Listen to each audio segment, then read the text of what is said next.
Hello, everybody, and welcome to what is now a long overdue special on this station. This is the Herm Edwards Relinquishment special here on Blaze Radio, blazeradioonline.com. My name is Jeffrey Hinkle, and I'm alongside Tia Reid, Ben Paris, Blake Niemann, and Ben Yates. Guys, can you hear us in the other studio? Yeah, we got you. Yeah, all clear. Sweet. Well, Tia, how are we feeling? You were at the presser today. How are we feeling about the overall vibe from Ray? You come to a certain point and you realize that you might have made a mistake. You just have to admit that you messed up and move on and go on to the next move, and that's what this was. This was they thought this would be a good decision. They thought this would be something new, something different. Things didn't work out. And so now they have to move on to the next step.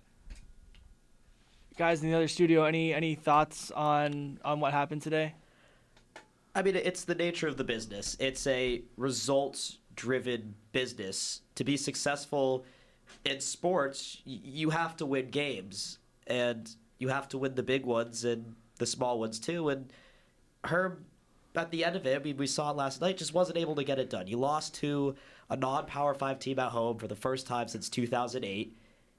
You don't get the job done, you get fired, and he got the boot, and I can't say I'm surprised. The timing I'm surprised of. I thought at some point during my freshman year here at ASU, Herm Edwards would be gone. Maybe after the football season, maybe before the next one, sometime in there.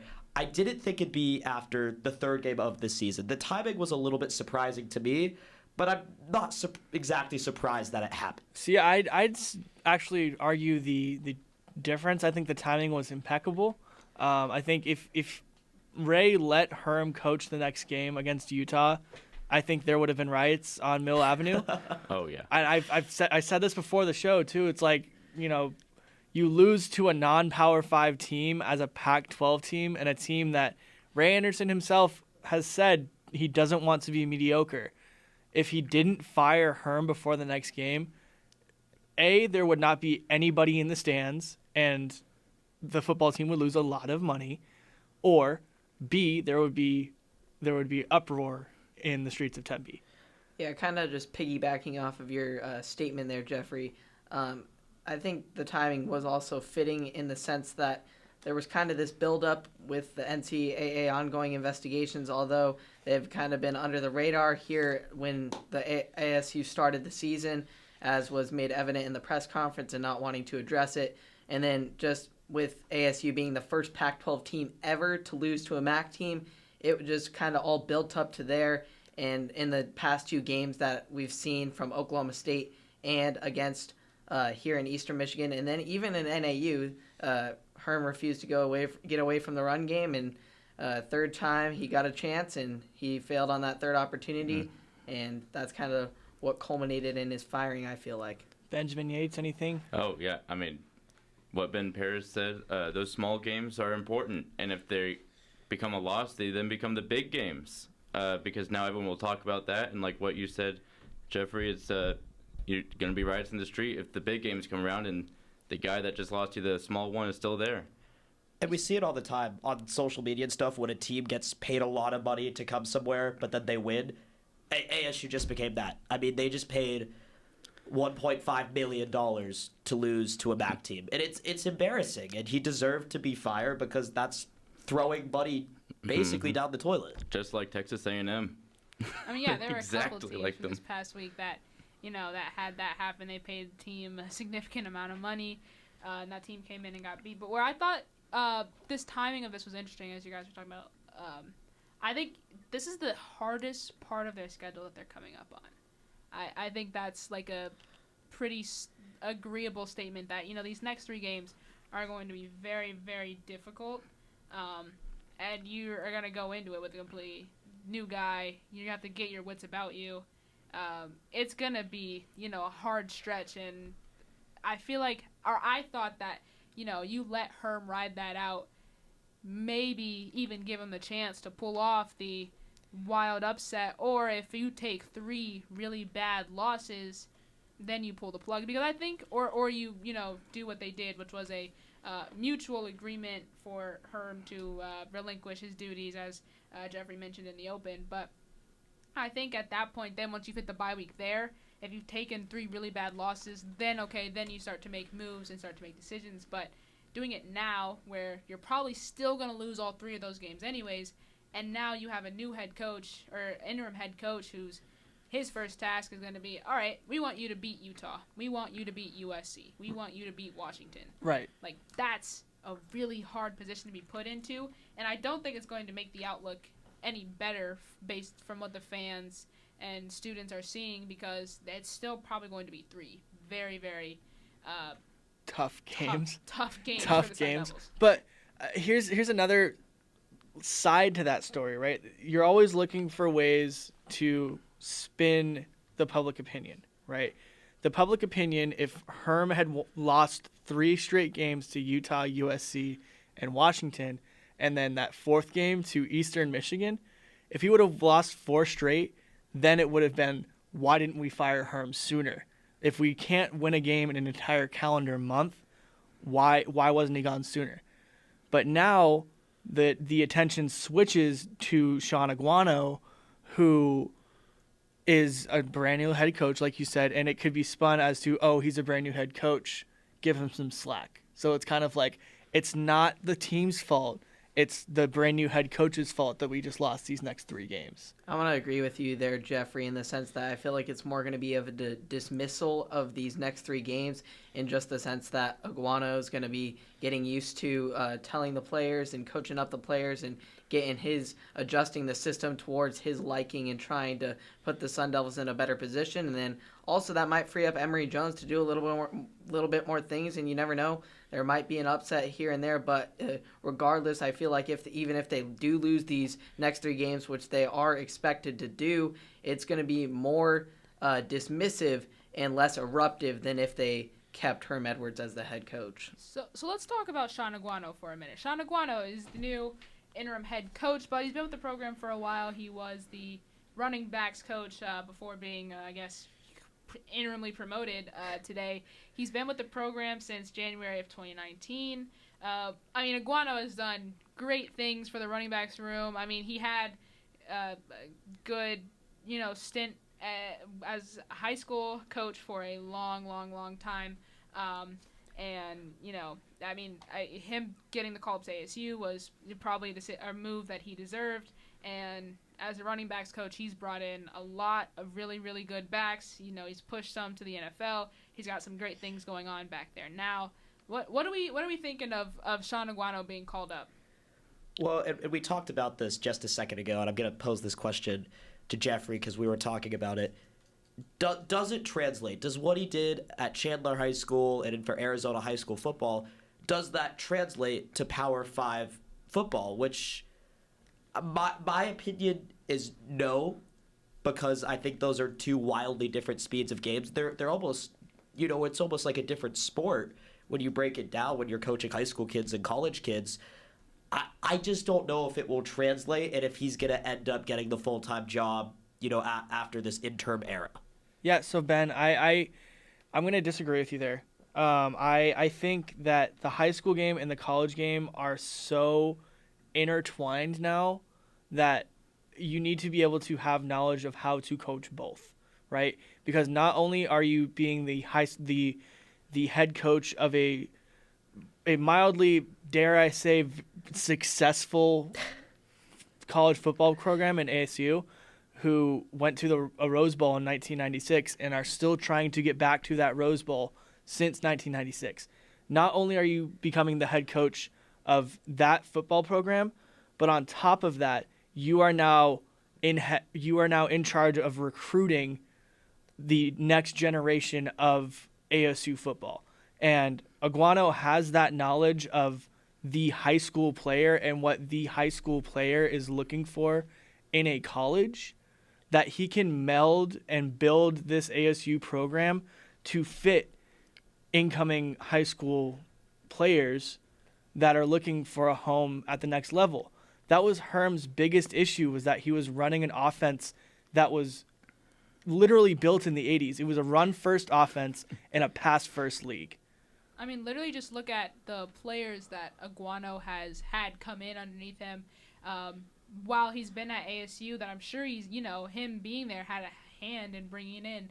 I mean, Eno Benjamin was already here when Iguano got here, but Eno Benjamin is now in the NFL. Iguano brought in Diamante Trainum. He brought in Rashad White. He brought in Daniel Ngata. He brought in ex-Valaday in transfer portal. He brought in Tevin White, who was ASU's highest ranked recruit in this past recruiting cycle. Like, you look at those 5 guys that have come into this ASU running backs room under Iguano. They have certainly been stars for this ASU team, or will be stars for this ASU team. That's what you think. What you'd hope, at least as a Sun Devil fan, if you'd think that would translate over to the rest of the program, and his success in coaching the running backs. You'd hope that success transfers over as well, because in working with the running backs, he also works with O-line. He also works with the quarterbacks and schemes and blocking for all the other groups that help his position group, to succeed, because all that stuff is, intertwined. So you'd hope that what he's been able to do with the running backs carries over for the entire offense. Anybody else, No, Blake? yeah. I honestly was going to say Iguano's time here in Arizona before coming to ASU is going to be so invaluable in the future when you recruit all these other guys coming through. You know how to recruit in state. That's a winning thing right there. Because that was a Herm Edwards problem, was recruiting in state of Arizona. So having that as an asset will be huge for ASU going forward. That's honestly what I think will progress ASU further after Herm Edwards is gone. Yeah, just piggybacking off of that in the sense that I think that was the main crutch for Herm Edwards in his time here. Last year, ASU finished 105th nationally in recruiting, according to 24/7 Sports. And when 24/7 Sports started recruiting rankings back in 1999, ASU had not finished less than 65th nationally ever since that point. So definitely last year was the culmination of that, and then an involvement of NIL deals continuing to determine the future course of college athletics and especially college football. It's going to be vital for this next head coach, whether it is Iguano or not, to be able to take advantage of the continuous growing market that is Phoenix. It's the 5th largest city in the U.S. There's more attractions. Heck, the Jake Paul fight's going to be here soon. The whole world's at Pitbull tonight. There's more attractions coming to Phoenix, the Phoenix-Tempe area. And if we've seen other, like the basketball program, land some high-ranked recruits, and if ASU football can translate that into bringing more high-ranked recruits and like Iguano and recruiting in-state, it's going to be vital to the program's future success. And my 2 big question marks are, 1, the NIL, and 2, the transfer portal. Because ASU over the last year got decimated by the transfer portal. There was a mass exodus of, almost 20 ASU starters or ASU players that said, we're out. And part of it was that ASU was behind on the NIL thing, and they just lost so many players. How's a new coach going to be able to navigate that? Well, he is going to be he's going to be able to navigate that because he came from the high school level. He was talking with kids that are being scouted by college teams. Chandler High School came up from nothing, right? Iguano built that program to be a national powerhouse. As of today, Max Preps ranks Chandler High School 6th in the nation. Ooh, they're up from 8 last week. They are up. They beat Notre Dame Prep 35-0. Yeah, they are up to 6th in the nation. So Iguano built that program and melded the minds of the high schoolers at Chandler to, I hate this phrase, but he melted their minds to drink the proverbial Kool-Aid at Chandler High School and being great. And if he can do that at the high school level, I mean, need I say, college is just an extension of high school. You're always looking for that mentor. You're always looking for that one-on-one connection with a coach. And if Iguano can relate to today's players, why can't he bring in other players from the transfer portal, other players from not only Arizona high schools, but go into California, get some high-end California talent that's being poached by SEC schools. That's definitely really good question, important question for the Sun Devils to consider going forward. And, it'll be interesting to see if Sean Aguano can, at least for this year, do that. There's no telling on who the head coach will be after this season. And we'll get into that in just a moment. But, while Herm did struggle, to dealing with the NIL stuff, dealing with the transfer portal, there were some Herm did do some good things, some mediocre things, but some good things as well. Most notably, sure, ASU students, ASU fans, like, the biggest thing for them has got to be Herm went 4-0 against the University of Arizona, added on to, the streak that Todd Graham started the year before, totaling 5 years that the Sun Devils have beat the Wildcats, 2,123 days since Arizona beat Arizona State. Could that all change this year? Potentially, but as it stands, Herm may have done a lot of things wrong, but he beat the rivals year in and year out. Yeah, so at least, the 70-7 game was under Herm's rule, and that will always go down in ASU lore. That's a statement win right there. Yeah, that's how you beat your rivals right there. That was Arizona's "we need to fix our program" win. It was legend now. They do. Yeah, right. They got 2 wins this year, right? Is U of A up to two wins? I think 2-1. they actually might be. I think 2-1. Does that mean so? U of A has a better record than ASU as it stands right now. Ooh. Yikes. I don't know if that can stand. Well, there's a lot of might. season left to play, but just considering. Jeffrey said that was their fix our program moment. And unfortunately for the Sun Devils, it looked like they might have done that. They might have taken that advice. Yeah. While we're giving kudos to Herm, I think the stat is he's the only coach in ASU history to go undefeated against UNA with a minimum of 2 games. One other guy went 1-0, but he left his career undefeated against the rivals. So I guess if he's having an exit interview and they need a positive, they can take that away. Hey, that's always your bragging point. Like, it doesn't matter how many games Jim Harbaugh wins in Michigan, people were calling for him to be fired because he couldn't beat Ohio State ever. Like, beating your rivals is something that college fans take super, super seriously. And Herm being able to do that, I guess, was something positive from his tenure. But like I said, good things, mediocre things, most notably his record year in and year out. Right. Yeah, just adding on to a little bit of the positives from Herm in the sense that he did lead ASU to 3 bowl game appearances, although bowl games are taken for granted a lot of the time by higher-up programs such as ASU, the one they want to strive to be. But coming from Corvallis, where Oregon State rarely ever made a bowl game, I know that when the teams make a bowl games, it's meaningful. So it's meaningful to appear in a bowl game, and then he actually did win one of them, the Sun Bowl in 2019. So that, and all 4 of his seasons, I believe, are winning records. So there's got to be something said for that. And although it's the coming of an end due to some unfortunate circumstances as of recently, I think overall his tenure was mediocre to slightly above average. But can we talk about when Herm Edwards was hired as the head coach, how Ray Anderson said, we don't want to take teams to the Gator Bowl and the Sun Bowl. We want to compete for a national championship. Oh, I think we must. Well, I think we must. See, there was in today's media press conference, Ray said something along the lines of, someone asked, is like, was there any consideration in firing Herm at the end of last season? And Ray responded along the lines of, he went 8-5. He went 8-5. We made a bowl game, well, albeit a disappointing 8-5. 8-5, that's a winning record, and it guarantees you a bowl game. And yeah, Jeffrey, just play the 2 clips and listen to it, because the comparison and the change in narrative after 5 years is telling. It really is telling. It's very telling. This is the first clip. This is when Todd Graham was fired from the ASU program, and Ray Anderson, this was his press conference when Graham was fired. Not consistently. We have been average.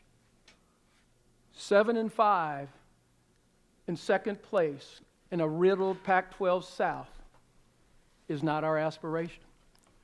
So do you know where ASU finished last year in football? They went 8-5 and finished second place in that same riddled Pac-12 South. Is 8-5? Is 8-5 counting the bowl game? Were they technically 8-4?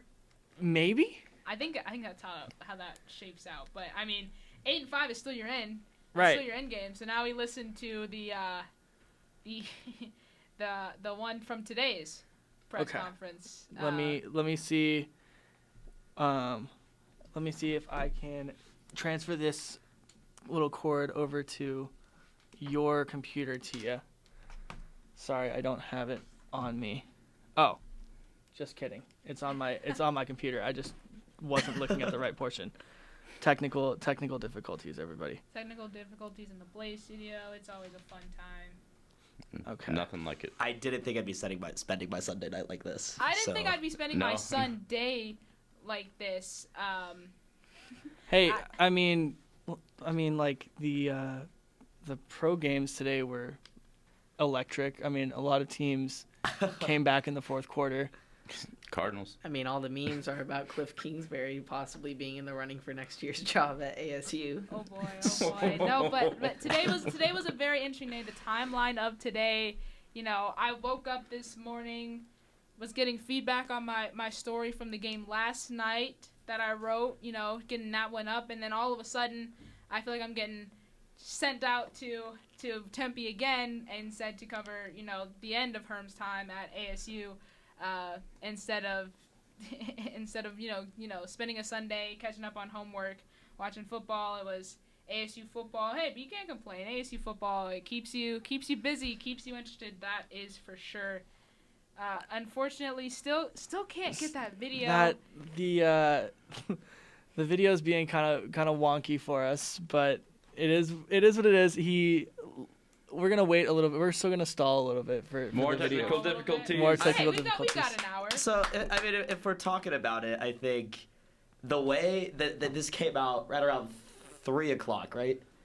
Ray couldn't just wait until after football Sunday. I feel like it just got kind of buried in the NFL afternoon window. Like they thought no one was gonna see it. Now, See, so I heard from someone that was on purpose, that was intentionally done to bury it in the middle of yeah, the pro football and what they were doing because you don't want a whole lot of people paying attention to this. You don't want a whole lot of media attention on this because it's kind of people are saying an admission of fault by Ray and having to make this decision, make this announcement about his friend being done at the program. But we finally got the video up, so now you can just listen to it for yourselves what Ray said in reference to Herm's 8-5 season. No, we were 8-5 and didn't consider firing after last season.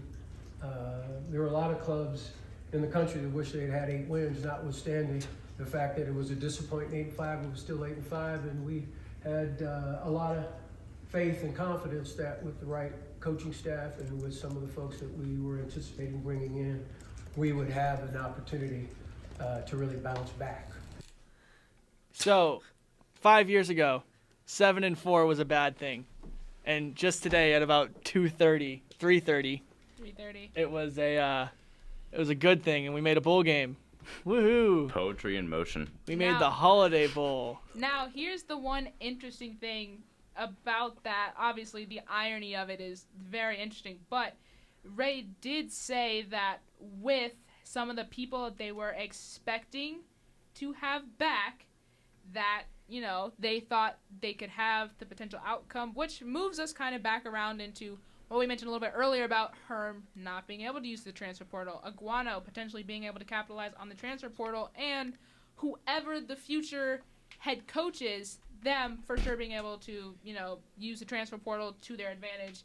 And that is something that Ray 100% said in his presser today, that he's looking for someone who can adjust to the new landscape of college football, and do things in that nature. And we do have a soundbite from that. Do you want me to play that to you? Go ahead and play that. Okay. I'm sure he can describe it better than I can. Things to be determined, because we just did that today. I will certainly be involved. Don't know what the format, the structure will undertake. Right now, we're focused on right now. And so that search will be a national search. I anticipate it will be exhaustive because I know there's going to be great interest in the position. And very frankly, Sean Aguano will have a chance to be considered depending on how the rest of the season goes. But we will be looking to have a fit with someone, very frankly, who is probably going to be a little more in tune with the evolving change and landscape in college athletics. I can tell you, it's changing, as you know, rapidly. And you got to have someone who is willing to take all that additional change on, because it's going to continue to change. So you got to have that energy, that spirit, and very frankly, you might have to have the youth to deal with this new breed, if you will.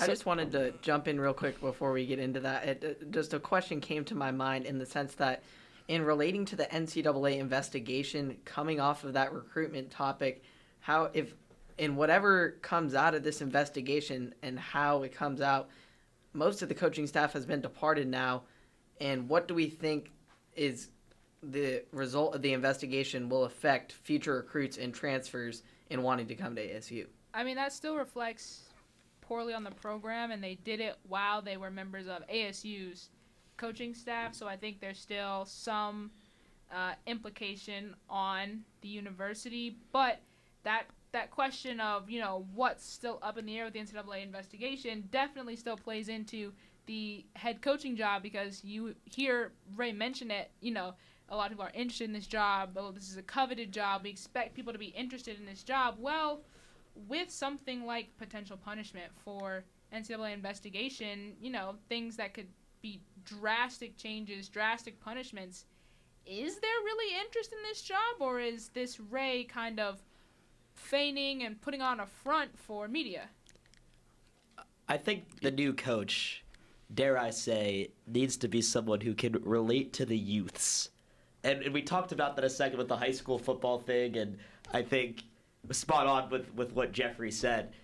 With being able to get kind of that emotional connection to kids, say, come to Arizona State, that kind of thing, you have to be able to relate to the youths. A 68 going on 69-year-old coach, besides his reasons off the field or on the field, might not be the answer. Maybe you want to go someone that's younger. Maybe you want to find a Cliff Kingsbury if he gets fired by the Cardinals. Hey, let's not speculate. Let's not speculate. Okay, wait, hold on. You got it, but someone. I'm just a younger demographic. This is a very good time for the Steve Buscemi clip of how do you do, fellow children? Exactly. Exactly. That's what I'm trying to say. Ben. How young are we talking though? Because, like you said, 68 going on 70. We calling that too old, right? But are we going? You know, are we talking 50s and is young enough to be in tune with, you know, what's going on, transfer portal, NIL, what, you know, attracts recruits nowadays? We think that'd go younger than that? Are we talking talking my little brother that's playing high school football right now? Are we talking Marcus Freeman? Getting under 40? This is a Supreme Court situation where anyone who's anyone can do it. I mean, this is a Supreme Court situation. There's no qualifications, no age limit. It's a public job. They have to legally post it, right? I think I heard that today. I think the university has to post this job. Is it? I don't actually know. I don't think it is. I heard some speculation that like the university had to post this job or something. Shout out which Tempe. Anybody can Tempe Barstool. It wasn't that. I know what you're talking about. I don't think it was that. That's what I was hearing today. That was very clearly not. That was very clearly. That's not what I was referring to.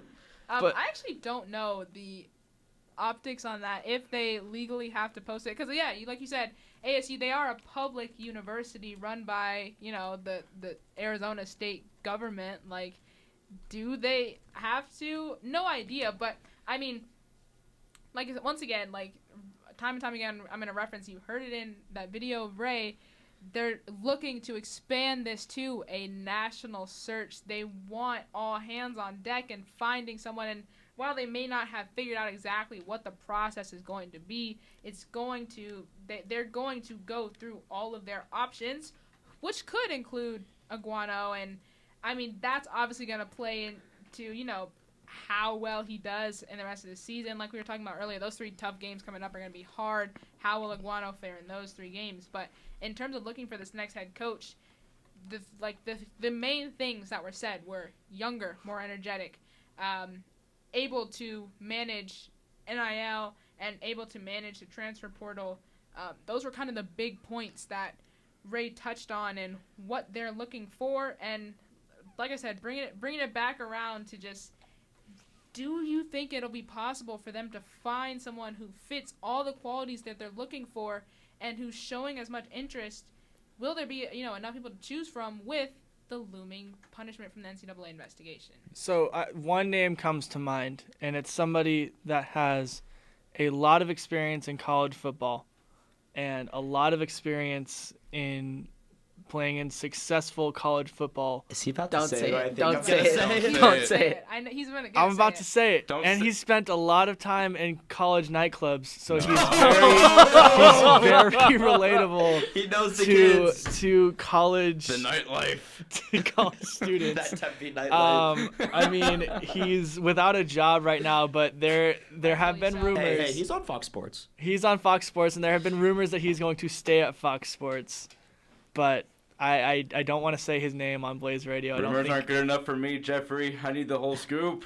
I mean, I don't think, like I was saying in response to Ben earlier, talking about the fact that they released this news at 2 o'clock, 2:30 on a Sunday afternoon in the middle of, Highly contested football. in the by middle way. of highly contested football games. The Arizona Cardinals game had just gotten started. Maybe they were trying to kind of hide behind some of the things because they didn't want to have to make this admission of, maybe this wasn't the right decision. Maybe we messed up somewhere along the way. Now it's time to move on from this decision we thought would be a landmark decision. They kind of hid this news in the media.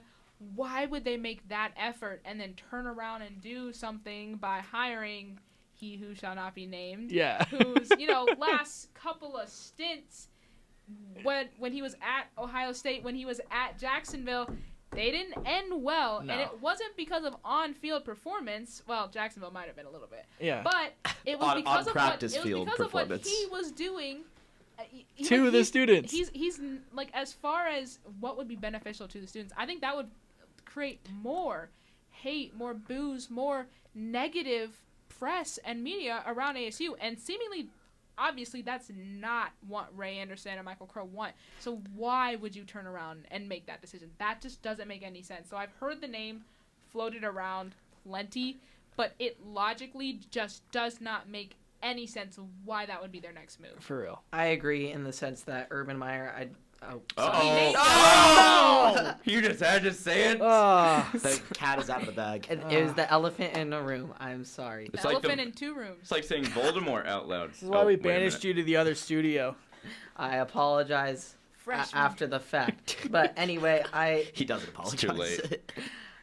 I don't think he would be the answer, but just seeing how many coaching changes there were in this past offseason, just around the Pac-12 and then also in other parts of the country, I feel like in the upcoming season to come, there will be more coaching changes, more coaching shifts based on results, and I think ASU will have a wide variety of options to evaluate from coaches that have had recent college experience. When they hired Herm, he hadn't coached since he was fired by the Chiefs since 2008. So Herm was more an NFL-style coach and obviously an older coach. And I feel like with the coaching changes now that we've seen in the college game so frequently, and how obviously with players being able to transfer back and forth frequently, I think if they can find a coach with very recent experience with college football, is from a Power 5 conference preferably, I think that would be the ideal candidate for them going forward to lead this program. So I'm going to say a name. Another one? I didn't actually say the name. That wasn't Oh, me. that's That was right. Blake. That's My right. It's a good fault. name this My time. fault. It's a good name this time, and it's somebody that you were touching on pretty much exclusively, Blake. This name, Bill O'Brien. Oh. It's a college coach now, but was an NFL head coach last year. Right. He has recent NFL experience. He has very recent top of the Power 5 schools experience. He knows how to recruit because he's been under Nick Saban's wing, right? So Bill O'Brien could, and Ray Anderson, as we've seen in the past, loves to hire NFL talent. Tia, you're looking at me like I just kicked a baby. I just look at, I mean, just thinking of Bill O'Brien, I'm not quite sure what about Bill O'Brien says I can relate to the youth. Bill O'Brien is 52, but he looks a lot older than that for sure. And like, yes, he does have the experience under Nick Saban, but I think Nick Saban also brings in a lot of athletes, because Alabama has a ton of money in their program that they do a lot of things with, and building that program up and making it stronger, and their facilities and things like that, and what they can offer students that ASU doesn't have nearly as much as. That's Pac-12 versus SEC football for you. And then Alabama is really, really good. Alabama is going to be the number one team or top 3 teams in the country year in and year out. ASU is basically going to be, and we can, we'll see what they do towards the end of the season, but I think in a lot of people's minds, ASU for at least next season and maybe even the next 2 seasons is going to be a rebuilding year, And so I think Bill O'Brien coming from a program like Alabama that recruits off its stature, will that translate over to trying to convince students to come to a school that doesn't have that? That's, going to have to take some time to go up in a conference that is losing credibility, especially in football, with, conference realignment coming up in the next 2 years. Because that's the other thing. After, are they out next season? Are they out, I think they're around for one more season. UCLA? USC, UCLA, they're in for the 2023, and they're out 2024, yeah. Yes? Mm-hmm. So they're only one more season. So really, after that, the entire landscape of the Pac-12 changes, and could we even be talking about ASU in the Pac-12 in 2 years? Exactly. Or the Pac-12. There's some things in there that, like, recruiting, there's so much less stability for ASU than there is for Alabama, so saying someone can ride the curtails of Nick Saban, it's a completely different program to apply those tactics to. But at the same time, it's like if he's falling behind, he's got Nick Saban on speed dial, and he can name. Hey Nick, can I borrow some players? Can you send some guys to me in the portal? Give me your backups. Give me your Honestly, it's like, hey Nick, who do you think's gonna transfer out of more. Alabama in the next 2 years? Give him some insight, some insider information. Oh boy. Oh boy. Then we get into a whole other NCAA scandal of we're colluding to keep players out of Alabama, out of ASU, yada yada yada, and then we have to wait a whole nother 2 years for an NCAA investigation. I will say ASU has already taken one player from Alabama. That's true. Paul Tyson. That's very true. But I mean, there's a lot of different names that could be floated around for this head coaching spot. Like, and once again, in Ray Anderson's words, it's a highly coveted spot. A lot of people want it, at least in his mind.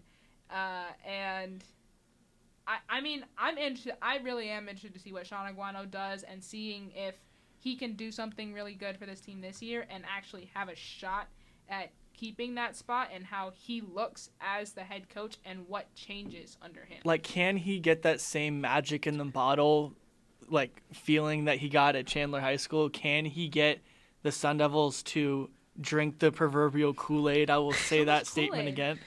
Can he get the players to buy into his philosophy of football? Because, quite frankly, it's going to be a lot different than what Herm Edwards taught them. But it might not be. I mean, he is the running back coach, right? That was his title up until about 3:45 today.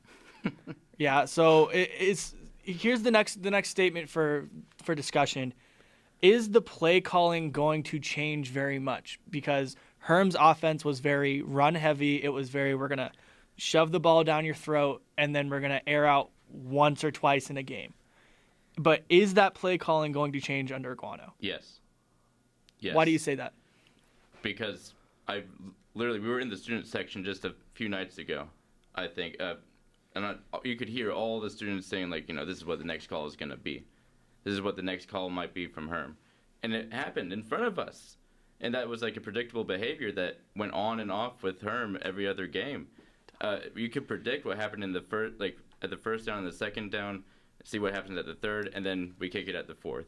It happened over and over again. And I think finally, if you see someone get fired, you're going to change something up no matter what. Doesn't matter who it is. So, not saying that I disagree, just saying counterpoint, I guess. Glenn Thomas was the one calling the plays under Herm. It is, I'm sure, easy to presume that Glenn Thomas will also still call the plays under Iguano. Now, I think, Jeffrey, you mentioned this earlier, that Herm had a tendency to kind of micromanage the offense, and we saw it in a couple of different things. That was Ben. That Was wasn't it Ben? Yeah. Sorry, my bad. Yeah. But that Other Herm Ben. had a tendency. Not me, Ben, the other one. One of the Bens. That Herm had a tendency to micromanage the offense, and these were things that could be evidence in, things like Emory Jones, like not being given, opportunities to run the ball. So do we think that, with Herm being gone, not there to micromanage, with Iguano, do we think Iguano has the wherewithal to, tell Glenn Thomas, or even Glenn Thomas has his own wherewithal to be like, hey, maybe no more runs on first and second downs. Maybe we get some passes in there on early downs, and so it's not always a third and long, and now we've got to throw the ball for at least 8 yards to get the first. What do we think about, with Herm not being there to micromanage, do Iguano and Glenn Thomas make the calls on their own to shift, or is it one or the other that's going to be the one that still might potentially hold them back still? I think there's going to be some collaboration, because if something's broken, you need to fix it. I think there's going to be a million of those conversations internally this week. What I think they need to do is they just need to let Emory Jones be Emory Jones. You got to let the dog out, per se. The guy threw for almost 3,000 yards last year. He can throw the ball. He can run the ball. And what ASU got beat on last night was the read option. Time and time again, Eastern Michigan's running this read option. I don't know if Arizona ran it once. You knew they were going up the middle. I think Emory Jones is a smart quarterback. He's coming out of the SEC. He got recruited there for a reason. He has tendencies. You need to let Emory Jones, I think, make a little bit more decision-making and just let him be a dog, frankly. Let Emory Jones kind of just craft this offense. I'm not saying this season's a wash and you should just throw all expectations out the window, but they should give Emory Jones some more leeway in this offense to make some more decisions, I think. Absolutely. Here's a good comparison for Emory Jones. Are you ready? Emory Jones is Jaden Daniels with a little bit more build.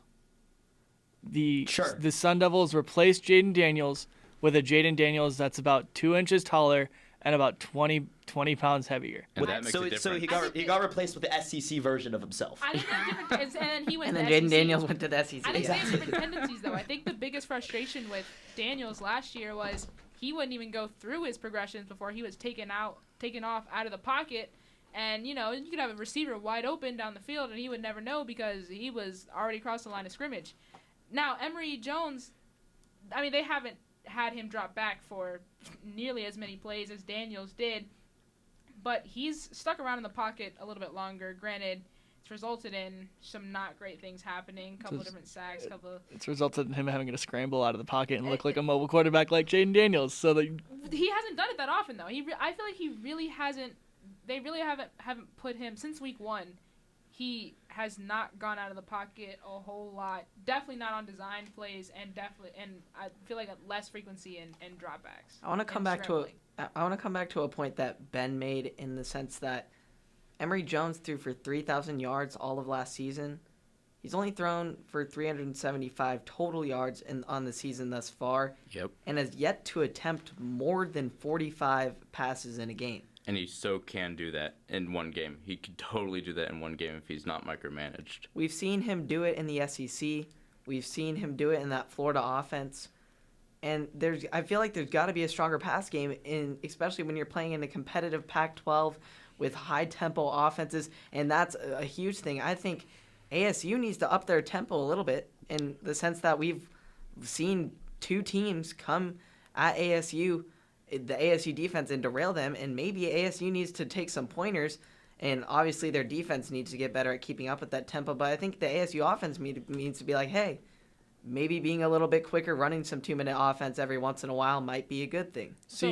Go ahead, Tia. I would say, so let me ask y'all this, because I'm just curious, because I've been saying this the past couple of days, especially in response to people saying, the pass game is what needs to be fixed, because I agree. So you look at the schedule, that USC game. Through the first few weeks of the season, USC's defense has been, dare I say, atrocious. And obviously we know Lincoln Riley. Lincoln Riley basically brought Big 12 football to the Pac-12, and that his offense is firing on all cylinders, but his defense can't do a thing.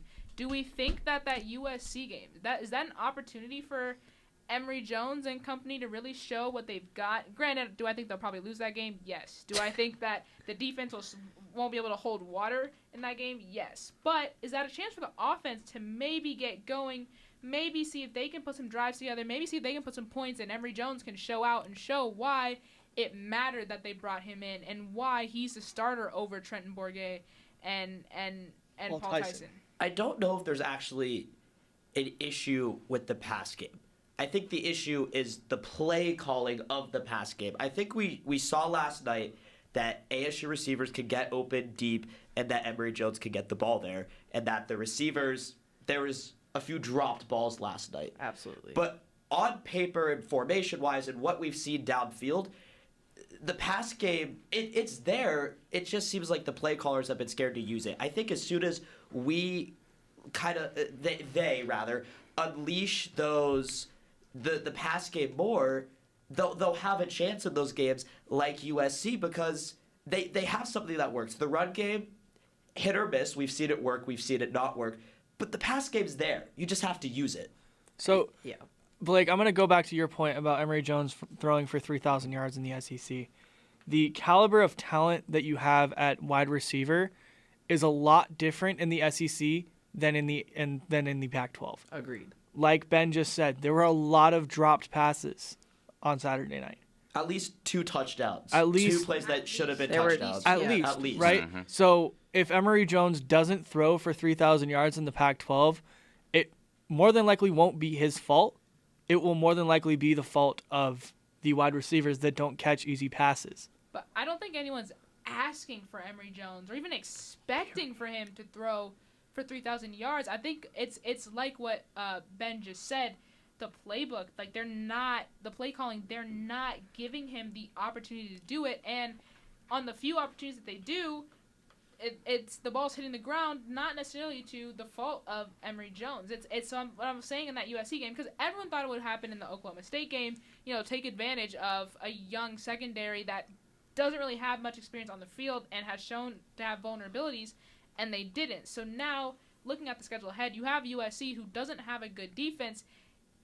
Do we think that the Sun Devils, that, Aguano and Thomas will open up the playbook for sure and, give Emory Jones a chance to throw the ball like he was shown to be capable of in the SEC? It's college football. Anything can happen any week. And honestly, I would not be shocked if ASU won one of the Utah, USC, or Washington games, because it happens. It happens every week where a team that you completely count out of it doesn't win. Happened last night. Exactly. State. I App think State, baby. exactly. I think 2 weeks. I think most people at Arizona State counted EMU out. We're like, easy win. It's an easy victory on the schedule. On to the next week. On to the conference games. I will admit, I am one of those people. Yeah, I said am it. too. Yeah. I am I too. said it off the record, but I will put it on the record now. I said, I'm not going to go to the game tomorrow night. It's Eastern Michigan. That's an easy dub. If they don't win against Eastern Michigan, I'm never going to another ASU football game. Maction After Dark meets Pac-12 After Dark. Anything can happen. Hey, Anything shout can out, happen. shout out Kevin especially- Malater. Shout out Kevin Malater. Hashtag Maction, baby. Pac-12 After Dark next Saturday. You got ASU, Utah. They might just do something stupid to win the game. They I just wouldn't be shocked. I I- would not be surprised. I mean, agree talking with you. about- I would wouldn't be be surprised if they won surprised. one of these next 3 games. I wouldn't. either. I'm not saying I'm expecting them to win one of the next 3 games, but if they do, I'll be like, yeah. I kind of saw it maybe- coming. That fits. That Yeah, fits. honestly, exactly. It fits the storyline. chaos. It happens all the time. Like Yeah. a change of scenery Yeah. at the head coach position, It- a change of the voice in the huddle, or there's not going to be a change of the voice in the huddle, but there's going to be a change of the voice on the sideline of somebody that is younger than Herm Edwards that can probably relate to them a little bit better, and somebody that actually gets Gen Z millennial references. So You know, if somebody's cracking a joke and Iguano comes back and cracks the same exact joke back to them, that's going to build team chemistry. And I think that is key in stealing wins against top teams like Utah, USC, and Washington. No cap, brother. Certainly crazier things have happened. I mean, I'm sure no one expected ASU to beat USC last year when No. they did, and then they went and their rest of their season was not that great. Like you know, you're up against Utah in the first half, and then all of a sudden you can't score a touchdown to save your life. So it's just things like that where it's like this ASU team is inconsistent. It was inconsistent with Herm. Will it be consistent with Sean Iguano at the helm? Well, let's look at the rest of the schedule. So we've talked about it plenty. You go Utah, USC, Washington. That is an absolutely brutal stretch of football games there. But then you get a bye week. Then you get a chance to regroup. You get a chance to kind of lick your wounds, and you're like, okay, we sucked for those last 3 weeks. But then coming out of the bye week, you have Stanford and Colorado. They should be Eagle able to beat boosters. Colorado. They should beat. They the most should possible beat game, Colorado. And Ben knows. I know. I'm from. Open. I mean, Boulder football is tragically awful. It's a trap game, though. It's a trap game because they could lose. They to should beat Bol- Colorado. They Boulder, should have beat yeah. Eastern They Michigan. should've- Exactly. Exactly. Boulder, Just who's what Jeffrey or said. CU Boulder, who's sitting at 0-3. And What was Eastern Michigan at? Playing in the MAC? 1-1. Yeah. It's. I mean, that Boulder Playing game. in the MAC. The Boulder game's gonna be a trap game. They lost to So Louisiana. here, I mean, my bold pick of the evening. Oh goodness! My With bold bold pick- picking, my bold- this is bolds, the Herm. bolds, bold This pick is of the the evening. Herm relinquishment party, not the Ben. This is not Hey, bottom of the I sixth, just want to. Ben. I just want to say very boldly. Save it for tomorrow. They win one of the Utah USC Washington games. Oh, no. Then they lose to either Stanford or Boulder. Tell me See, that wouldn't and happen. that That's was- so and that's accurate. So, It'll work. I forget who it said. Someone mentioned it to coming into the Eastern Michigan game. It was like, very real possibility they play well versus Oklahoma State and then lose to Eastern Michigan. Well, what if they spin it? They lose to Eastern Michigan and then go ahead and turn right around and beat Utah right back at home. But let's be honest. If a football game was 2 quarters, we would have had a chance with Oklahoma State. With ASU, Yeah, Arizona State yeah, would have had a chance yeah. against Oklahoma State. They won the first 20 minutes of that game. Oh, absolutely.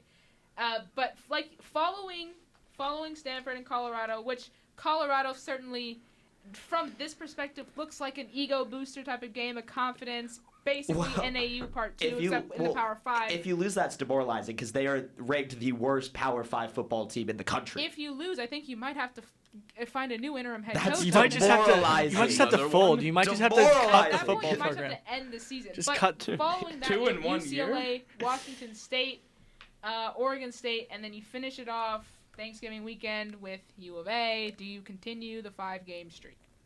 I just No. Here's No. here's another Jake game. DeLora is a baller. Jaden Delora transferring from Washington State, which, may I remind you guys, Arizona State lost to pretty handily last year. And Washington State has looked pretty good this year with Jake Dickard. So, I mean, I'm not saying that the schedule after Colorado is going to be any better because U of A has looked semi-decent this year, dare I say. They're promising, which is bad. I mean, UCLA looked pretty bad the other day but Yeah, they still yeah. pulled out the win. They still pulled out the win. There you go. versus Southern Alabama by 1 point. That's true. bad. That's really bad. Hey, they It's can Chip barely Kelly. beat It's Southern Chip Alabama. Kelly, ASU can't beat Eastern Michigan. Okay. And- the Mid-American Conference actually deserves some recognition. I don't even know what conference Southern Alabama plays in. I don't think I ever. Are they heard another of them. Sun Belt Conference team? Who knows? The Sun Belt who's to Conference say? just came out of nowhere Who's to say? and just took over all of college football for a solid 2 weeks. They are in the Sun Belt. But just They saying- are? I knew it. I knew it. The MAC is full of dogs. The- I mean, the MAC is Dog. I The hope MAC is Cavin's crazy. listening. I hope Going Cavin's home listening. on a Tuesday afternoon, turning on the TV, or not Tuesday afternoon, a Tuesday evening after, a long day of school and practice, and then you turn on the TV at 8:30. It's a Tuesday night, and there's a game on that's going to go to overtime. Like, the MAC, they are phenomenal. They really do their thing over there, and props to them for taking down a Power 5 school. talk about just the improbability of the MAC and the players they have. We'll talk about Samson Evans on Saturday night. having only 315 yards all of last season, and then goes for 258 yards on Saturday against ASU. Like, if the loss was demoralizing enough, but just having the same guy beat you at the line of scrimmage every single play, that was just the most heartbreaking part for me, in just seeing that there was no adjustment whatsoever on the we talked so much about the offense, and I thought their defense was mediocre, pretty okay. The ASU's are ASU's awful. For the first 2 games of the season. They kept up with Oklahoma State for the first half, and then obviously got gassed to the tempo. But then when they came out against EMU, it was a whole different defense, and they just got ran over by one player the entire game, and it was very demoralizing. Let's be real. If you're EMU and Samson Evans, is this bragging rights for you? Yes. That you just raised your draft stock from nothing. Yeah. Well, yeah, I think Samson Evans, off of that one game alone, might have put himself into the NFL draft conversation. But, like, is this bragging rights? You know, because you basically just ended Herm's time at ASU. You can literally say he got a coach fired. Hey, I is will that actually bragging rights? back that up with proof to the fact that Eastern Michigan put out a graphic that said you played to win the game. No. As a nod to Herm. No way. The same thing that Oklahoma State did. It was the final score, you know, their score graphic with you played to win the game. Like, when you're getting trolled on Twitter, like, I feel like that's a sign that maybe the program needs to move in a different direction. You know, Tia, something you just said, it sticks out to me because you say ended Herm's basically tenure at ASU. The way they worded it, and it's the name of the show, Herm agreed to relinquish. Absolutely, that's what they said. There's a lot packed in the term relinquishment. Because he's not technically fired. We've been saying he's been fired the entire show. He's not fired. Can I read Ray's statement? Say it. Go for it. We have made the decision to make a change in the leadership of our football program, effective immediately. By mutual agreement, Coach Edwards and I have determined that he will relinquish duties as our head coach. At the core of this is doing what's best for our current team, staff, and university. I understand the frustrations out there. We must do better, and that starts with our decision today. This feels like Ray Anderson had a word calendar, and he needed to fit the word relinquish into somewhere. It is definitely an elementary spelling bee thing. It really is. The thing is, determined. So it didn't say agree. We have determined that he will relinquish. So it was a mutual agreement that they determined. And I feel like when a mutual agreement is the phrase given, they mutually agree that the coach will step down. But they mutually agreed to part ways. Or that exactly. To relinquish 9 out of 10 times. That's just such a 9 out of 10 times, as Jeffrey just said. 9 out of 10 times it's part ways. I have no idea if I have ever seen the term relinquish in a coaching decision like this. It's ASU, man. It's innovative. Always something. Number one innovation, 8 years straight. That's why they brought Herm here. We talked about in the original press release. They brought Herm here to create an innovative football program. And guess what? He didn't do it. Keep with it. But the university did. The university did do it. You know so Herm failed to reach the university's goals of being innovative. It was different. Facts. Innovative. Innovation. ASU number one innovation. 8 years and counting. Herm, like you said, Herm failed to be innovative. Part of the reason why things did not work out. Innovative in the statement of Herm's relinquishment of duties. That was a show, guys. That was a show. Thank you, everyone, for tuning in to the Herm relinquishment. Herman Edwards relinquishment special from duties of coaching Arizona State college football. Whatever we're calling it here on Blaze Radio. I had a blast with Jeffrey, Ben 2, and Blake. I hope you all had fun as well. Once again, thank you everyone for tuning in. We hope you'll listen to the rest of the programming for this week. We're back bright and early, Sunrise with Schwags, 7:30 in the morning? There's a DJ shift at 6 Don't miss tomorrow. it, 7 a.m. sharp. Not Sunrise with Schwags. There's a DJ shift at 6 a.m. tomorrow. I don't know their name, but please tune in because I personally have a DJ shift at 6, and I feel like nobody listens to DJ shifts at 6. So Go listen figure. to the DJ Shift at 6 tomorrow morning, and have a good night, everybody. Drink your water, do your homework. See you later.